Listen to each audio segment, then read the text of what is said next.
నా ఆత్మకు సారథిగా మారి మీరు నా జీవిత రథాన్ని ఉచిత మార్గంలో నడిపించండి మాధవ.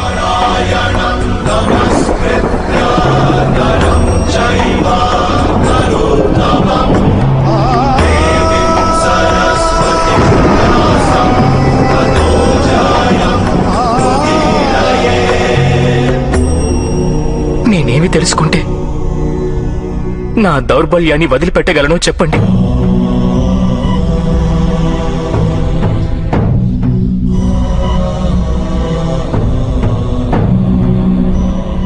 లే పార్థ,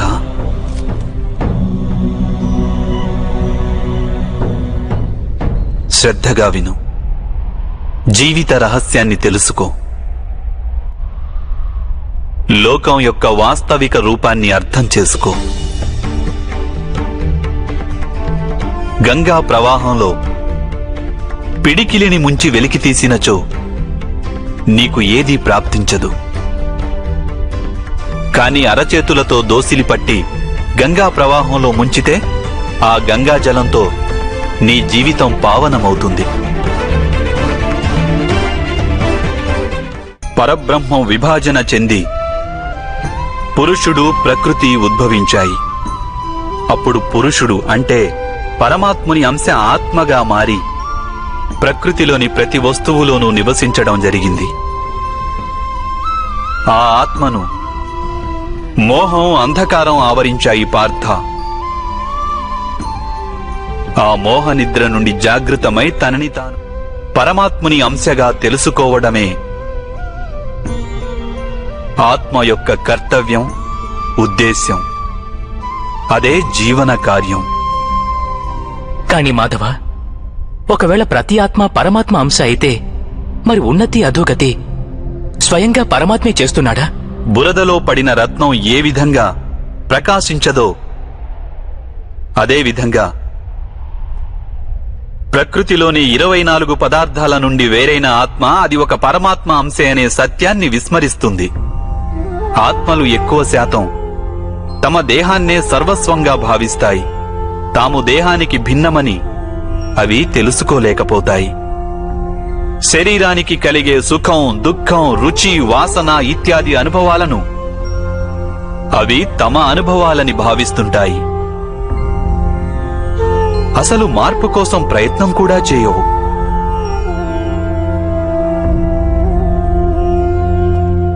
ఇలా మార్పు కోసం ప్రయత్నం కూడా చేయని ఆత్మలు నిరంతరం అధర్మం చేస్తూనే ఉంటాయి. వాటిని జాగృతం చేసేందుకు దండన విధించడం అనివార్యం.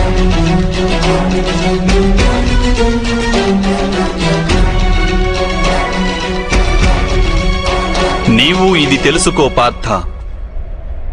నీవు శరీరానివి కాదు, కేవలం ఒక ఆత్మవు. ఈ రణభూమిలో కనిపిస్తున్న ప్రతి ఒక్క యోధుడు వాస్తవానికి నీవు అనుకుంటున్నవారు కాదు. కొంతకాలం పాటు వీరందరూ ఈ శరీరాలలో వాసం చేస్తున్నవారు. వీరి శరీరాలు మరణిస్తాయి, కానీ వీరందరూ అమరులు. వీరు మళ్లీ నూతన శరీరాలను ధరిస్తారు. తాము ఆత్మస్వరూపులమని తెలుసుకునే వరకు తమ అధర్మాన్ని త్యజించి ధర్మ మార్గానికి వచ్చే వరకు వీరందరూ ఇలా జన్మిస్తుంటారు, అలాగే మరణిస్తుంటారు. ఇదే బ్రహ్మ విద్య బోధించే ప్రథమ పాఠం పార్థ. జన్మించిన వారికి మరణం అనివార్యం. అలాగే మరణించిన వారు అవశ్యం మళ్లీ జన్మిస్తారు. ఈ మహాజ్ఞానాన్ని సాంఖ్య యోగమని అంటారు.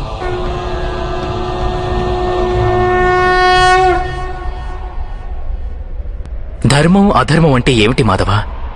ఏ మార్గాన్ని అనుసరించి మనిషి తాను ఆత్మస్వరూపుడనని గుర్తిస్తాడో, పరమాత్ముని అంశగా ఉద్భవించానని తాను తెలుసుకుంటాడో ఆ మార్గాన్నే ధర్మమని అంటారు.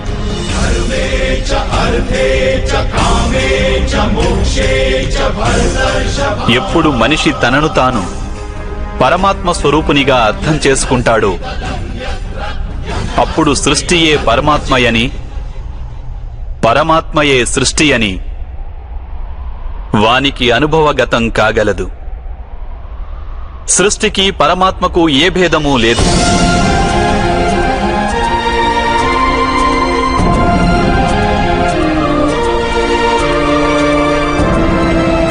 ఏ మనిషైతే ఇది తెలుసుకుంటాడో వాడు ఇతర మనుషులు, ప్రాణుల పట్ల నిర్దయ, కాఠిన్యం వహించడు.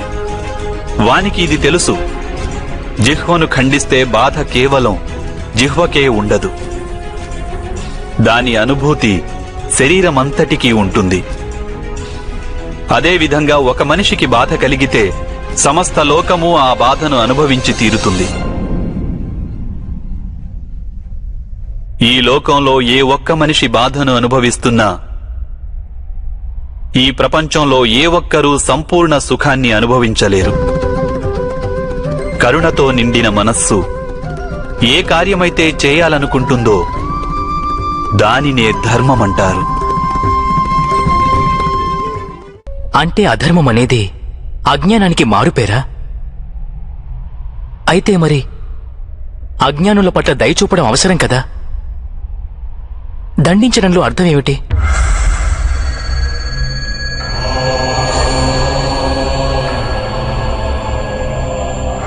అజ్ఞాని జ్ఞానం విలువను తెలుసుకునేందుకు సిద్ధంగా లేకుంటే, జ్ఞానం వైపు దృష్టి సారించేందుకు సిద్ధంగా లేకుంటే అప్పుడు దండనే దయ అవుతుంది.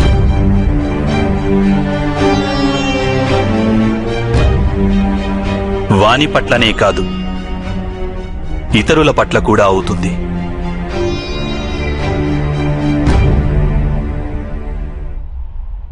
సృష్టిగతి సదా పరమాత్మ వైపే ఉంటుంది, ఇది అనివార్యము.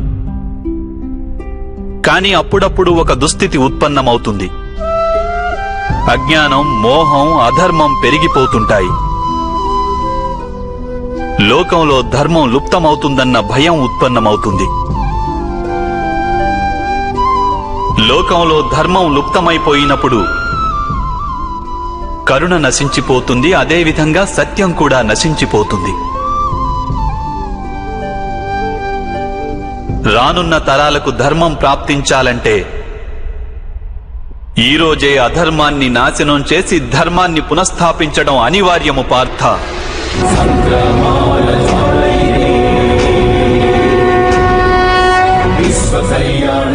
ఈ పరిస్థితి అటువంటిదే పార్థ. ఇక ధర్మ సంస్థాపన చేసే కర్తవ్యం కేవలం నీదే. కనుక దౌర్బల్యాన్ని త్యజించు. ఇకనైనా యుద్ధం చేసేందుకు సిద్ధంగా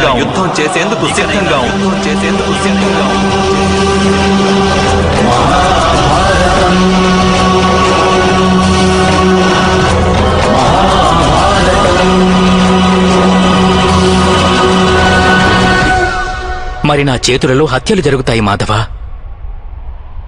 నా కారణంగా ఇంకొకరి ప్రాణాలు పోతే నాలో ఉన్న కరుణ నశించినట్లు కాదా మాధవ?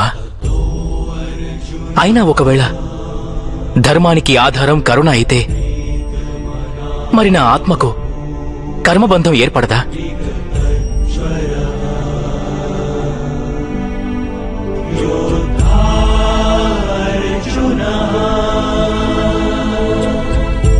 కర్మబంధం అనేది అవశ్యం ఏర్పడుతుంది,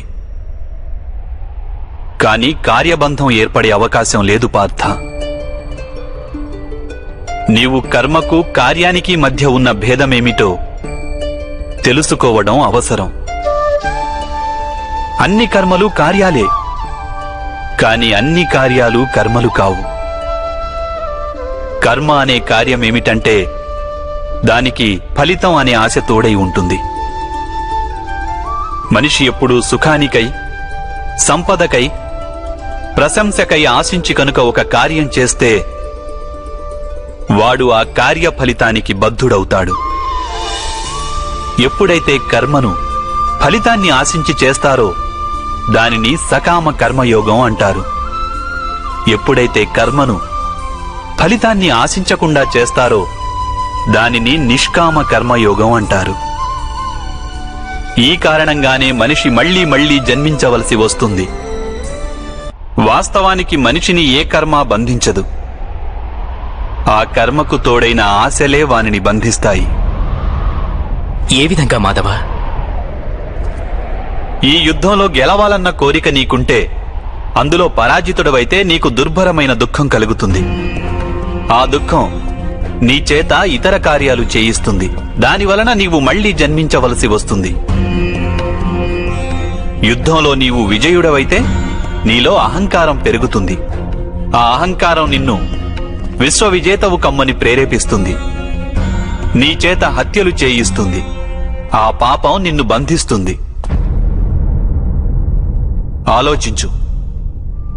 ఒకవేళ నీకు ఈ యుద్ధం పట్ల విజయానికై మోహం గాని పరాజయ భయం గాని లేకుంటే ఈ యుద్ధం పూర్తయ్యాక నీకు సుఖం ప్రాప్తిస్తుందా లేక దుఃఖం ప్రాప్తిస్తుందా? సుఖం కాదు మాధవ, దుఃఖం కూడా కాదు. అంటే నీకు లభించే సుఖం, దుఃఖం, ఆవేదన, నిరాశ, అహంకారాలకు యుద్ధం కారణం కాదు. యుద్ధం పట్ల నీ మనస్సును ఎన్నో ఆశలు చుట్టుముట్టి ఉన్నాయి. అదే కారణం. నేనంటున్నది సత్యం కాదంటావా పార్థ?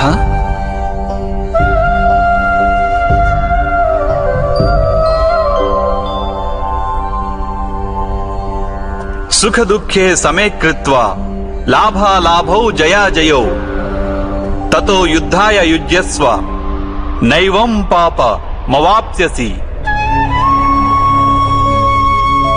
అంటే సుఖ దుఃఖాలను సమానంగా భావించి లాభం, హాని, జయాపజయాల గురించి ఆలోచించకుండా నీవు యుద్ధం చేస్తే కౌంతేయ, నీవప్పుడు పాపంలో భాగస్థుడవు కాబోవు. దీనినే కర్మయోగం అంటారు. కాని మాధవ, ఒకవేళ కార్యబంధం నిశ్చితమైతే లౌకిక జీవితాన్ని విడిచి సన్యాసం తీసుకోవడం ఉచితం కాదా? ఈ ఆలోచన పర్యవసానంగానే ఈ రోజున యుద్ధం జరుగుతోంది పార్థ.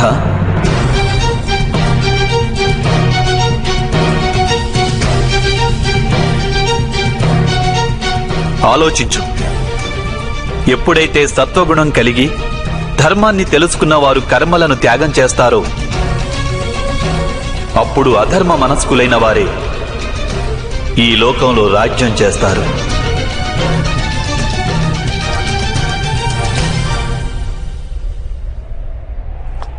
ఒకవేళ మహితాత్ములు లౌకిక జీవితాన్ని త్యజించి ఉండకుంటే ఈరోజు అధర్మం ఇంతగా పెరిగేది కాదు.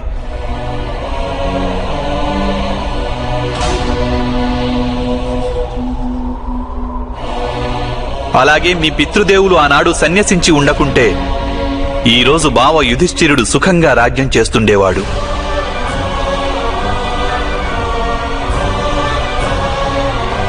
అలాగే తన ప్రజలకు న్యాయం, ధర్మం గురించిన జ్ఞానాన్ని అందించేవాడు. కాని బాధాకరమైన విషయం ఏమిటంటే సత్వగుణం నిండిన వారే లోకానికి లాభం చేకూర్చగలరు. కాని వారే సన్యసించాలని ఆలోచిస్తారు. జలం బాష్పంగా మారి ఆకాశానికి చేరుతుంది. ఇక బురద అక్కడే పడి ఉంటుంది. అలాగే సత్వగుణం గల సజ్జనులు లోకాన్ని త్యాగం చేస్తుంటారు.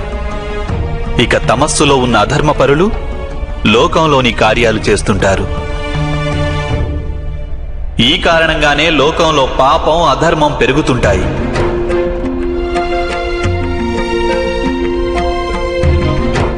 కాని కర్మయోగి విచిత్ర స్థితి నుండి యావత్ లోకానికి రక్షణనిస్తుంటాడు. కర్మయోగి కర్మ ఫలితాన్ని త్యాగం చేస్తాడు, కాని కర్మలను త్యాగం చేయడు. వాడు ఈ లోకంలోనే ఉంటాడు. సన్యాసి మాదిరిగా అన్ని కార్యాలను చేస్తుంటాడు, కాని వానిలో ఆపేక్ష ఉండదు. కర్మయోగికి తన సంతానం నుండి, స్వజనుల నుండి, తన ప్రజల నుండి ఎటువంటి ఆపేక్ష గాని, ఆశ గాని ఉండవు.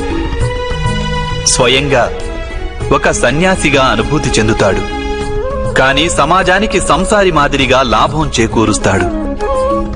మనిషి తన సంతానం సుఖంగా ఉండాలని శ్రమ పడతాడు మాధవ. సంతానం వలన సుఖపడాలన్న ఆపేక్ష ఎందుకు ఉండకూడదు? మనిషి తన సంతానం కోసం ఏది చేసినా అది వ్యాపారమా లేక ప్రేమా పార్థ? ప్రేమ మాధవ. మరి తాను చేసిన దానికి ప్రతిఫలం ఆశించడం ఎందుకు పార్థ? భవిష్యత్తులో లాభం కోసం వ్యాపారంలో ఎదురు చూస్తారు, ప్రేమలో కాదు. ఏ మనిషైతే తన సంతానం యొక్క ప్రవర్తనను తీర్చిదిద్ది సన్మార్గంలో నడుపుతాడో, తన సంతానానికి ప్రేమ ధర్మ సంస్కారాలను నేర్పుతాడో, అతని సంతానం కూడా ఆ మనిషికి ప్రేమ సంరక్షణను తప్పక అందిస్తారు. సంతానం చూపే ప్రేమ, ఆత్మీయుల ప్రవర్తన, వారు చేసే కర్మలు పార్థ. ఒకరికి మరొకరి కర్మలపై ఎటువంటి అధికారమూ ఉండదని తెలుసుకో. వారి నుండి ఏదైనా ఆశించి ఆపేక్షించి ప్రయోజనమేమిటి? దీనిని నీవు దీర్ఘంగా ఆలోచించి చూస్తే వెంటనే అర్థమయ్యేదేమిటంటే, జీవితంలో ఎవరైనా సరే ఏ విషయం గురించైనా సరే ఆశలు ఆపేక్షలు పెంచుకోవడం అనివార్యం కాదు. యావత్ సృష్టిలోనే పరమాత్ముడున్నాడు. మనిషి స్వయాన ఆ పరమాత్ముని అంశ. అప్పుడు లోకంలోని అన్ని పనులు ఆ పరమాత్ముడివే. స్వయంగా మనిషన్నవాడు ఏదీ చెయ్యలేడు. ఇదే కర్మయోగ మూల సిద్ధాంతం పార్థ.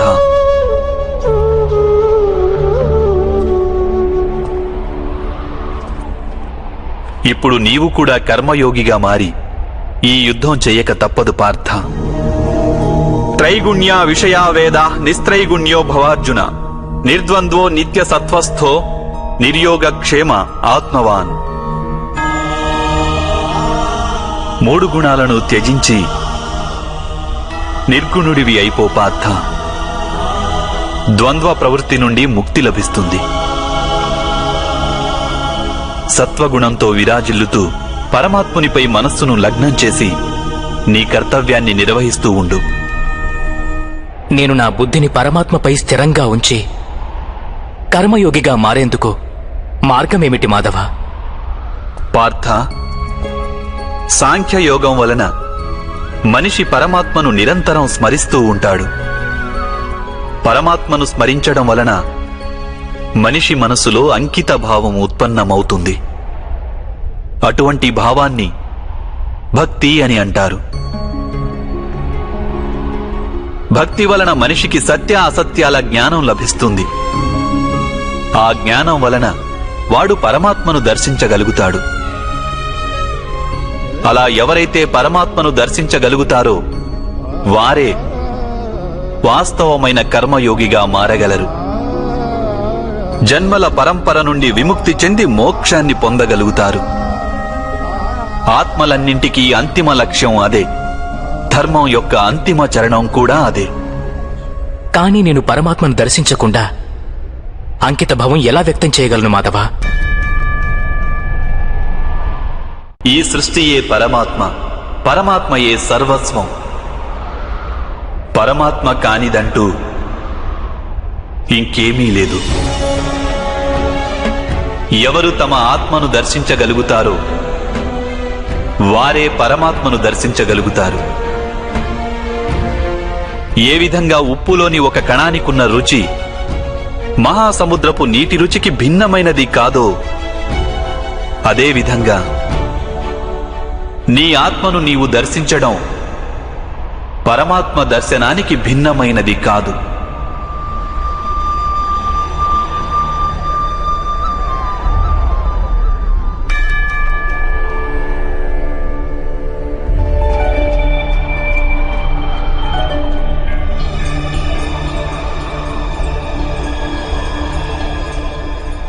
అంటే మాధవ, మీరేనా పరమాత్మ?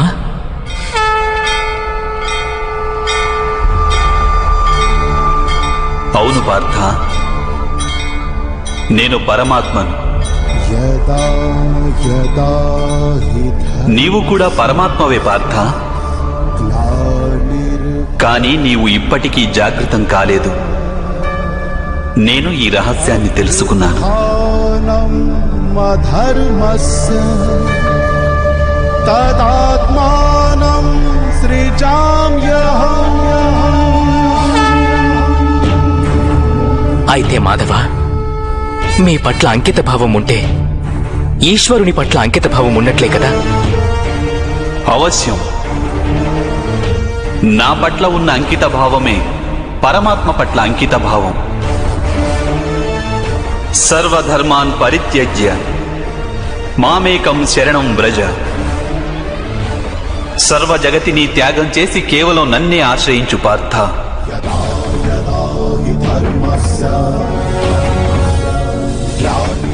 ఈ సకల లోకాన్ని నేనే. నేను ఈ లోకంలోని ప్రతి ఒక్క అణువును. నేనే సూర్యుడిని, నేనే చంద్రుడిని. ఈ నక్షత్రాలన్నీ నేనే, ఈ విశ్వంలోని గ్రహాలన్నీ నేనే. నేను సూర్యుని కంటే ముందు నుండి ఉన్నవాడిని. అలాగే ఒక మొక్కపై తొడిగిన మొగ్గ కన్నా నవ్యుడను నేను. ఈ మానవులందరూ నేనే. నేనే స్వర్గాన్ని నరకాన్ని ధారణ చేస్తున్న శక్తిని. నేనే దుర్యోధనుణ్ణి,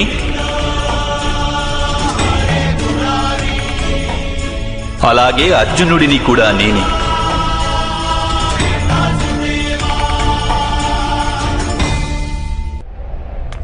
అది ఎలా సంభవం మాధవ? మీరు జన్మించటం పెద్దలు అనేకులు తమ జీవితకాలంలో చూశారు. మేము నవమాసాలు మోసి మీకు జన్మనిచ్చిన మీ మాత జీవించే ఉన్నారు. మీరు పురాతనులు, నాశనం లేనివారు ఎలా అవుతారు? నీవు శరీరాన్ని చూస్తున్నావు, కానీ నేను ఆత్మ గురించి మాట్లాడుతున్నాను. నేను అనేక జన్మలెత్తాను పార్థ. నేను అనేక అవతారాలను ధరించాను. ఎన్నో శరీరాలతో జన్మించాను నేను. అలాగే ఈ మట్టిలో కలిసిపోయాను.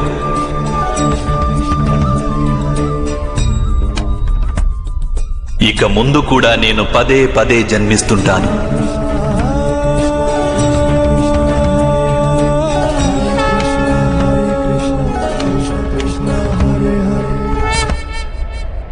యదా యదా హి ధర్మస్య గ్లానిర్భవతి భారతః అభ్యుత్థానమధర్మస్య తదాత్మానం సృజామ్యహం. పరిత్రాణాయ సాధూనాం వినాశాయ చ దుష్కృతాం ధర్మ సంస్థాపనార్థాయ సంభవామి యుగే యుగే.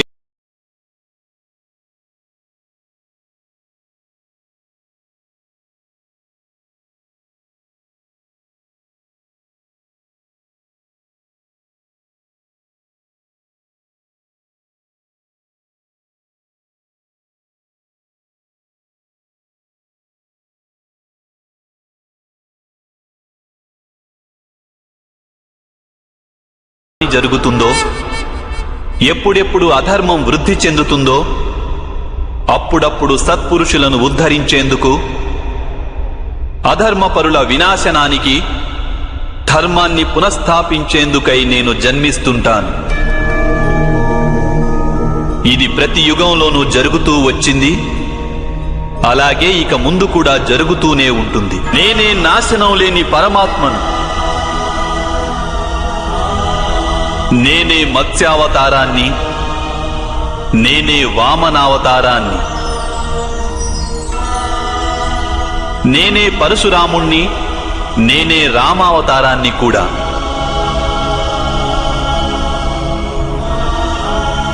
నేనే బ్రహ్మ విష్ణు మహేశ్వరులను, నేనే సరస్వతి లక్ష్మి పార్వతిని కూడా.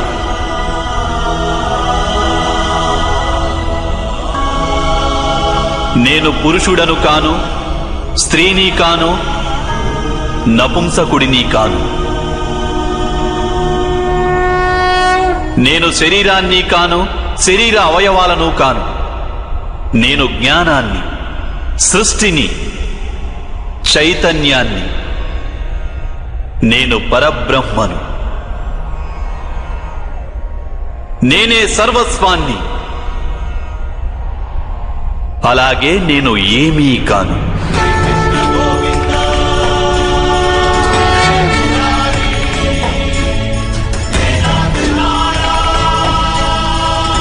ఈ విధంగా ప్రతి యుగంలోనూ జరిగింది. అలాగే ఇక ముందు కూడా జరుగుతూనే ఉంటుంది.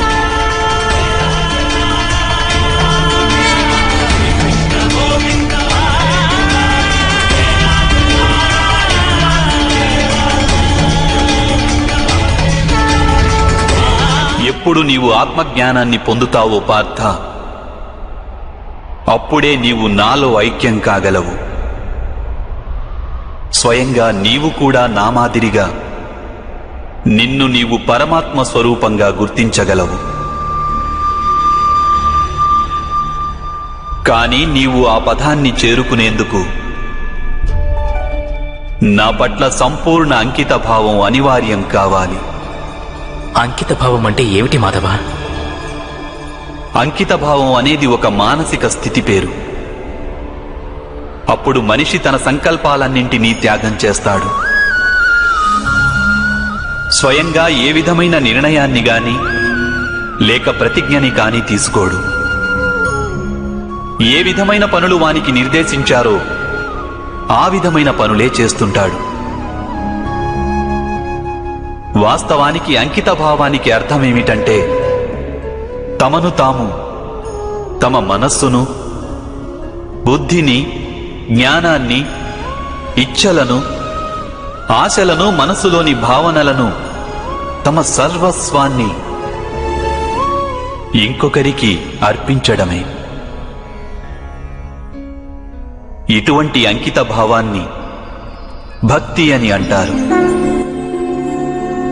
భక్తితో కొలవడం అంటే ఏమిటి మాధవ? అంకిత భావమే భక్తి కాదా? కాదు పార్థ, అంకిత భావం భక్తిలో మొదటి అడుగు మాత్రమే. వాస్తవానికి భక్తి అనేది ఒక కార్యం వంటిది కాదు. అది ఒక మనస్థితిని సూచిస్తుంది. నిత్య జీవితంలో మనిషి జపతపాలు, యజ్ఞయాగాలు, యమనియమాలు, యోగం, స్వాధ్యాయం అనే మాధ్యమాలతో తన అంతరంగాన్ని శుద్ధి చేసుకుని పరమాత్మ పట్ల అంకిత భావంతో ఉండాలి. మనిషి తాను చేసే పనులను, తన కర్మల ఫలితాన్ని, జీవితంలోని ఉచ్ఛ్వాస నిశ్వాసాలను పరమాత్మకు సమర్పిస్తూ ఉండాలి.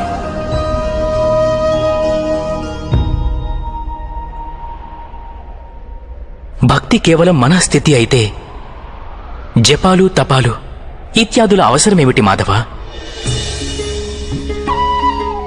ఈరోజు శుభ్రం చేసిన పాత్ర ఎలా మళ్లీ మలినమవుతుందో అదేవిధంగా మనిషి మనస్సు పదే పదే పరమాత్మకు విముఖమైపోతుంటుంది. అందుకే అవి అవసరం. ఈ జపతపాలు, స్వాధ్యాయం ఇత్యాదుల మాధ్యమం ద్వారా మనిషి నిరంతరం తన జీవితాన్ని ఆ పరమాత్మకే అంకితం చేశానని గుర్తు చేసుకుంటాడు. ఏ ఒడ్డున మునక వేయాలన్నది ఇక్కడ ముఖ్యం కాదు. ఇక్కడ ముఖ్యమైనది మునక వేయడం. భక్తి యోగ సారం ఒక్కటే పార్థ. మనిషి పరమాత్మకు తన జీవితాన్ని అర్పణ చేసి పరమాత్మను భక్తితో కొలుస్తుండాలి. అలాగే సత్వగుణమనే సంపదను పదిలంగా దాచుకోవాలి. సత్వగుణ సంపద అని దేనిని అంటారు మాధవ? అహింస, సత్యం, క్రోధస్త్యాగ, శాంతి, పైశునం, దయా, భూతేష్వలోలత్వ, మార్ధవం, హ్రీరచాపలం, తేజ, క్షమాధృతి, అనిత భవంతి సంపదం దైవీం అభిజాతస్య భారత.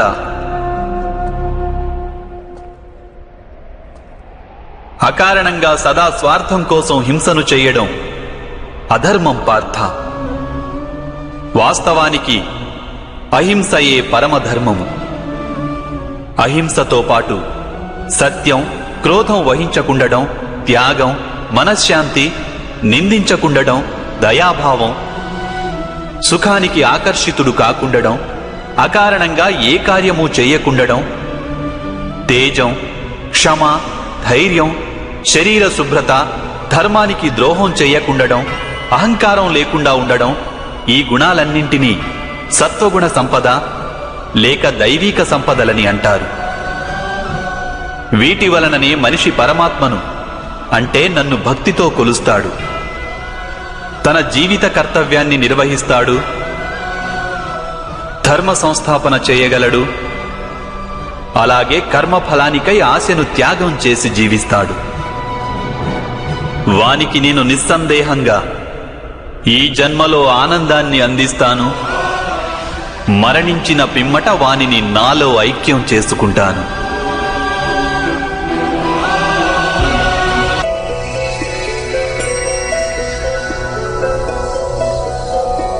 నారాయణం నమస్కృత్య నరం చైవ నరోత్తమం దేవీం సరస్వతిం వ్యాసం తతో జయం ఉదీరయేత్. మీ వాస్తవ స్వరూపాన్ని నాకు దర్శించాలని ఉంది మాధవ.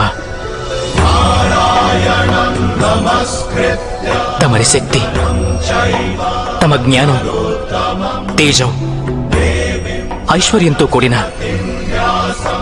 పరమాత్మ స్వరూపాన్ని ప్రత్యక్షంగా దర్శించాలని ఉంది మాధవ. నారాయణం నమస్కృత్య ఆద్యంతాలు లేని మీ స్వరూపాన్ని నాకు దర్శనమివ్వండి మాధవ. నా మనస్సులోని సందేహాలన్నింటినీ తొలగించండి. వ్యాసం తతో జయం ఉదీరయేత్. మీ దర్శనమివ్వండి మాధవ.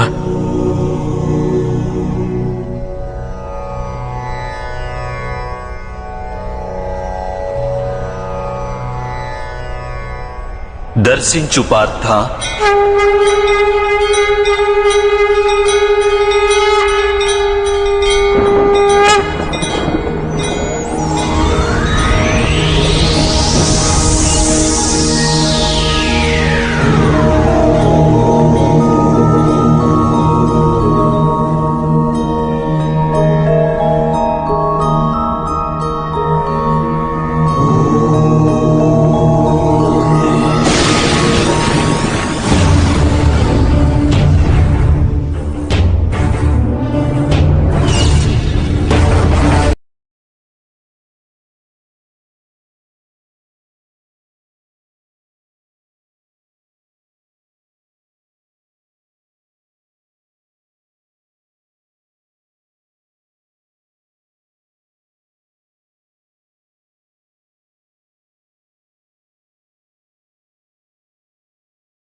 నేనే సత్యము, నేనే సంపూర్ణుడను, నేనే జీవుడిని, నేనే శివుడిని.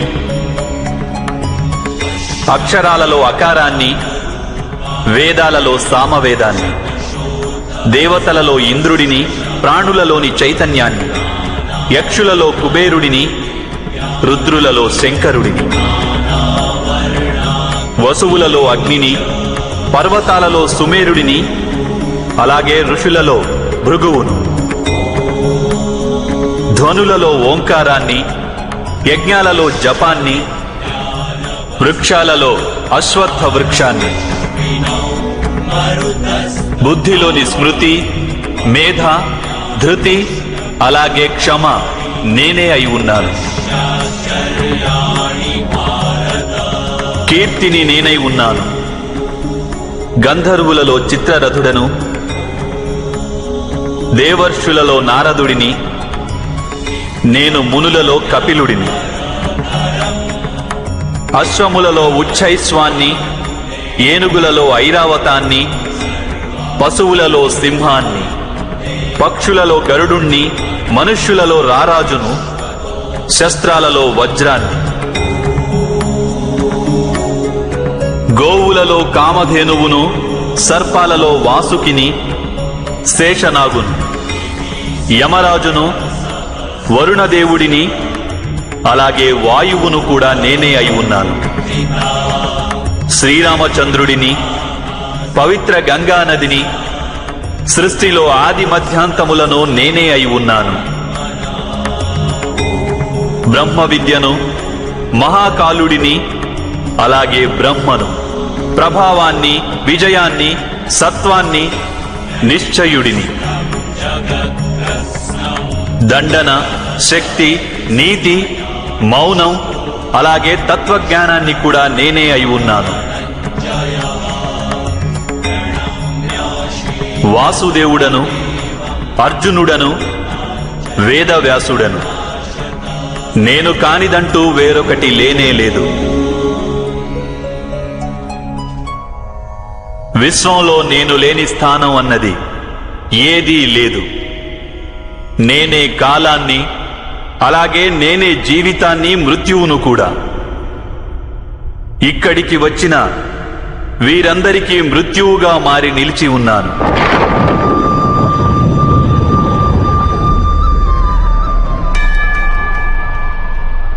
నీవు శస్త్రాన్ని సంధించకున్నా అప్పుడు కూడా నేను వీరందరినీ వధించగలను. కనుక నీ మోహాన్ని త్యజించు, నీ ప్రస్తుత కర్తవ్యాన్ని దర్శించు, ధర్మభారాన్ని వహించు, గాంధీవాన్ని ఎక్కుపెట్టి శరాలను సంధించు. యుద్ధం చేయి అర్జున, యుద్ధం చేయి.